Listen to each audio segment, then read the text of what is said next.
All right, here's number 46.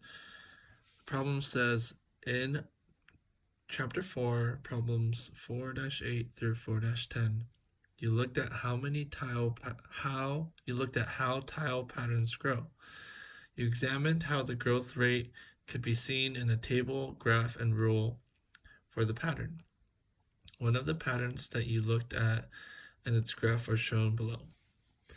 So if we look at figures 0, 1, 2, and 3, we notice that figure 0 has 2 tiles, and figure 1 grows by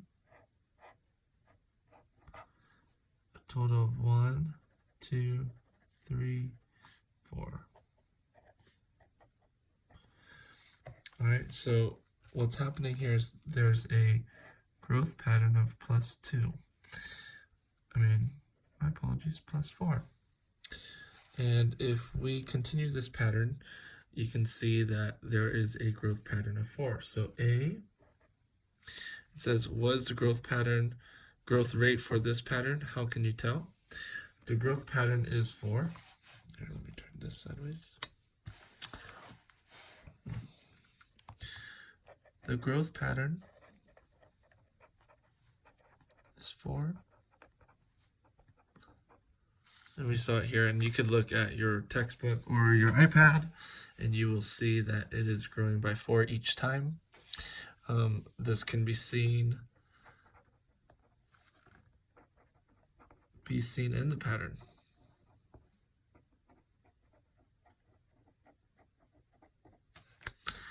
All right. B. What is the slope of the line on the graph? How does this value compare to the growth rate for the pattern? So the graph, I'm not going to draw it, but if you look in your book, so I'll show you the graphs right there. We can see that when we move over one figure number, it grows by 1, 2, 3, 4. So the slope is rise over run. And if we look at the rise, the change in the y is 4. And the change in the x is 1.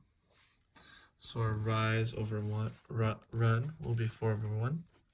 Our rise over our run. So we have a slope of 4.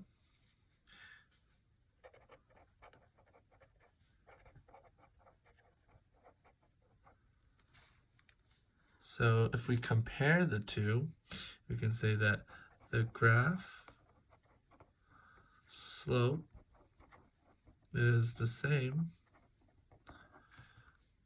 as the tile patterns rate of change or growth or slope. All right, that's number 46.